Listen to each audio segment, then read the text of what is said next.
Thank you very much. Thanks for the kind invitation.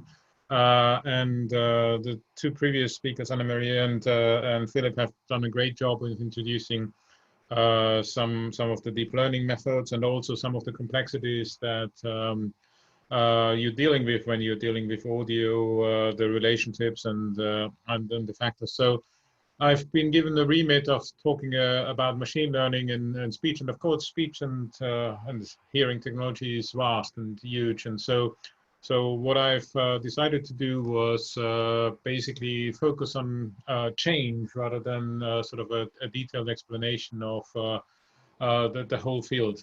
The time wouldn't be enough for that. But so I have a few slides on sort of the technology and the sort of the shifts that have happened in the field, and then I'll talk about some of the key topics that I think are of current interest and that basically motivate a lot of researchers to research in dealing with speech in the real world. So what we are trying to do is, I mean, as in the DK's situation, right? We're trying to classify and we're trying to categorize what is happening in a real environment. And of course, when somebody speech is for communication. So we are trying to decipher what people say, but actually what we are really trying to do is we're trying to mimic human behavior. And when we communicate, we're not necessarily interested in deciphering individual words. We are basically trying to transfer meaning. And from the meaning, we try to derive actions. So ultimately, what we're interested in communication is actions that are derived from signals. And so when we have sort of these learning systems and these processes that we have in place, we have sort of translate what is the speech signal on the left-hand side into the computer on the right-hand side. But ultimately, again, we are trying to, from what we say, we are trying to instill some form of action in the computer as well. So ultimately, that is the objective of any speech processing. And we're just sort of splitting it up into many subtasks in order to better understand the problem. And of course, these days we are trying to do this in the natural world, and Philip has already talked a lot about sort of the complexities of the real world situation. So what we have, the word processing in the wild is sort of a modern way of expressing that complexity. So what we have on the left-hand side is sort of many sound sources, many people potentially talking at the same time, and that all comes into one capturing system. And the capturing system might have many channels, but that we capture information with. And as Philip pointed out, we can derive other information like location of speakers for that. So from that spoken word with the additional text, we are trying to extract then lots of information. Of course, we try to extract what somebody says, but we also try to extract who says it, or how they say it, or to whom they say it, or when they say it, or in what place they say it. So there's a lot of information in those signals, and all we know is that there are people talking in there, and we want to know more about these people. So there's lots of issues and questions, and increasingly we are treating the problem of disassembling this sensory mayhem as a sequence transformation problem. So speech, of course, is in the sequential event. Things go from left to right. This is different to vision. And so we know about sequential ordering, and there's causality in these kinds of events. So we are trying to use that when we translate that into the information that we actually try to extract. Of course, speech and hearing technology has evolved over many decades. We talk about early work done from the very strong early work done from the 1950s onwards. So there's lots of development, and that kind of modeling of sequences has been going on in the community at least since the 1970s. So what has changed in the last decade that made speech much more at the forefront of practical applications was quite a few things, of course, on the back of deep learning, but not just deep learning.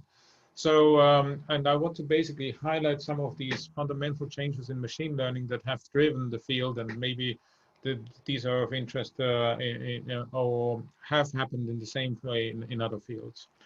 So the one thing that we have moved on is from a generative model to a discriminative model, and that had wide-ranging impacts, and I'll have a slide in talking about that. That allowed us to basically model the sequences much better. And in fact, it allowed us to do something which we loosely refer to as end-to-end modeling, even though that's a slightly strange term. What it also allowed us to do was basically work with continuous representations, so-called embeddings, versus working in discrete spaces. And it allowed us to work with modular approaches.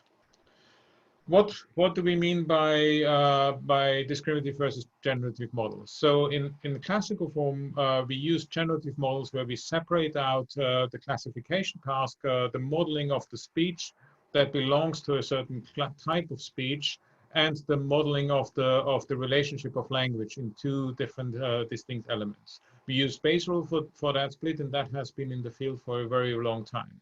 So it's in essence, we have a prior distribution that we modeled, and we modeled the class-specific distributions. That turned out to fundamentally, this is a very good approach, and theoretically, this is meant to lead to good results. But in practice, the huge scalability issues with that approach. The new approach is to model things directly, to model directly the probability of the class, like Anna Maria explained in the die-case challenge, that you model directly the probability of the class given the data. These are so-called direct models or discriminative models. What you don't need at this point, you don't need to know about the structure of the data. And that's a plus, it's also a minus. But it turned out that given the amounts of data that we have these days, we can actually learn and train these models, and these models are fundamentally better than the models that we have trained before. What it allowed us to do is also to change our modeling of the sequences. And these models of the sequences are, for example, through recurrent neural networks or sort of derivatives thereof or variants thereof, like LSTMs or GRUs. What we have here is, in previous generative models, we had to introduce a lot of conditional dependence assumptions in order to make these models tractable. Now this is not necessary anymore. Having said that, there are other sort of caveats and downsides to the new forms of regime. One of them is the issue of optimization. What it also allowed us to do is basically change the classical pattern recognition paradigm of having a front end that extracts features and having a back end that then tries to derive a decision into cast that into one model, and that we loosely call end-to-end modeling.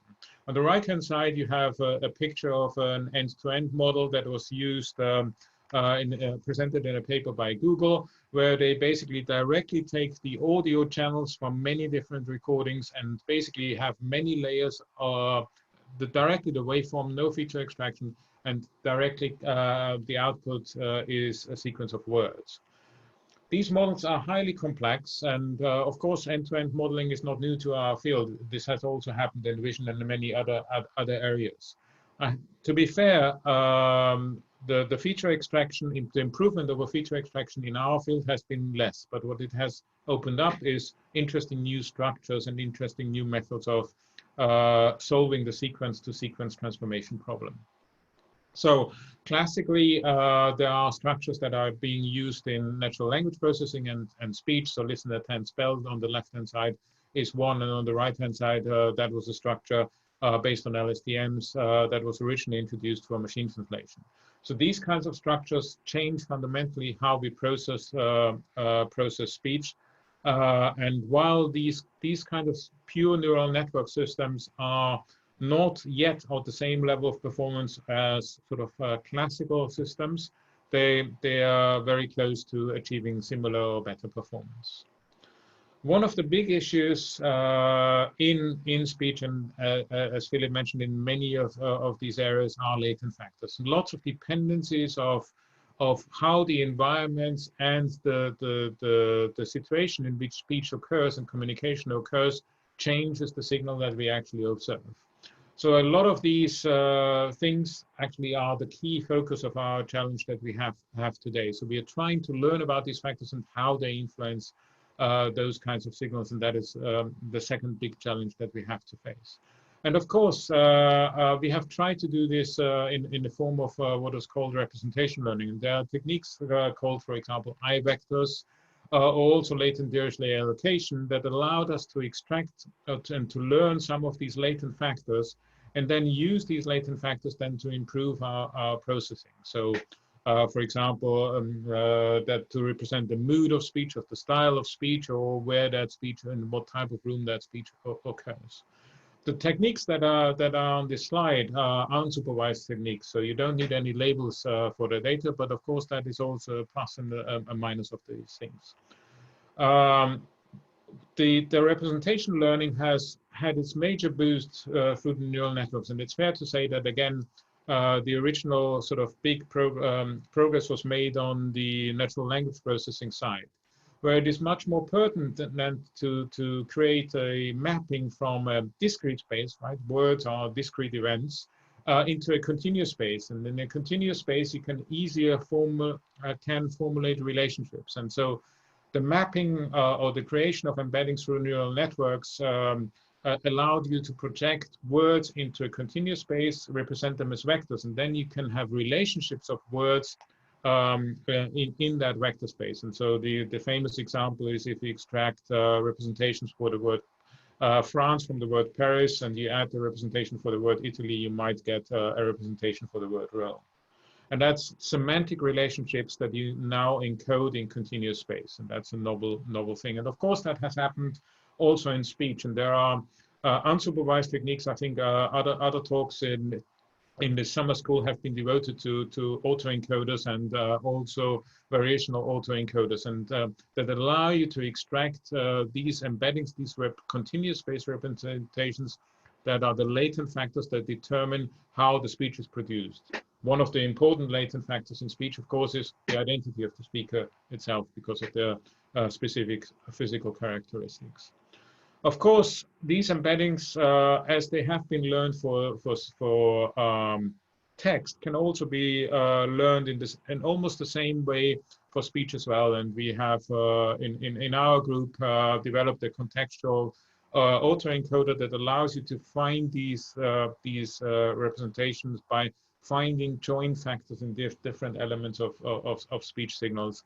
And that allows you to represent not only content, but also some of the intrinsic factors in the speech signal itself. So what you've just seen here, these embeddings, these representations that you extract from the data, you can extract in an unsupervised fashion. So that's what the autoencoders do, or the representation learning methods based on generative models in the slide before.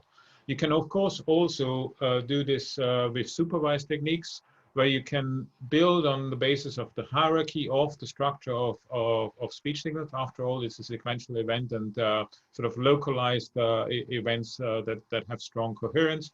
So one of the elements that we have introduced is what we call an H vector, that equivalent to these I vectors that allow you a representation of the waveform, but also focus on the content, not just on the, for example, the speaker property or the speech type properties as well. What can you do with these kinds of embeddings? Lots of things. So one of the systems that we have been recently working on is demixing of audio signals. So for example, you have two people speaking at the same time. If you happen to know one of the speakers and you would like to know the identity of the other speakers, you can use these embeddings to basically separate the two speakers out in the embedding space. So you don't need to operate on the signal space anymore. You can actually do that operation in the embedding space. And this is a paper that we have recently submitted, and it can be found on arXiv that explains how that can be done. These embeddings can also be used, of course, to adapt our existing systems, because they are the latent factors that determine how speech is produced, and then how that help us in how to decipher speech. We can use this in our sequence models. We can use this in our language models to get better recognition results. We basically just feed in these kinds of representations as input to the neural networks, and we get significant better results. We can also use these embeddings in other techniques, not just for recognition. We can use these techniques also for one of the tasks like voice conversion, where you're trying to take the voice of one person and you give it a target speaker as a representation, and then the speech is converted in by sounding like the other person. And again, these embeddings can be learned as part of the embedding process, or they can be externally found. And recently we have made use of vector quantized VAE in the context of the so-called Serial Speech Challenge, and we managed to obtain the best outcome in that competition, at least for intelligibility, and also for very good results for distance of these representations themselves in terms of sound classes. One of the things that I had mentioned also as a significant change that has happened in the field is that because we are now using deep networks for all sorts of things, these allowed us to create modules, so elements that we can combine and concatenate together. And this is a concept of modularity, and that is, for example, used in many speech processing techniques now, where you basically take a component that converts a source to a target representation, and then you can combine that with a reverse combination, and then find discriminators to train better models that allow you to train these conversions from one form into another. These kinds of modularities are growing rapidly, and in traditional speak, we had concepts like analysis by synthesis representations, but here I use them as the wider concept of modularity. What I haven't been able to talk about as fundamental changes in the speech community are quite a few. Transfer learning is important because we still suffer from the fact that our models perform far better on data that we actually trained on and don't generalize well to unseen domains. We have invested a lot of research as a community in adaptive structures and also sequence adaptive structures. And of course, one of the big things that is true for all of us that have been given presentations in this session, the issue of data and potentially labeled data. So there's huge interest and drive on semi-supervised learning and unsupervised techniques as well. And I wasn't able to talk more about this as well. And with that, I thank you.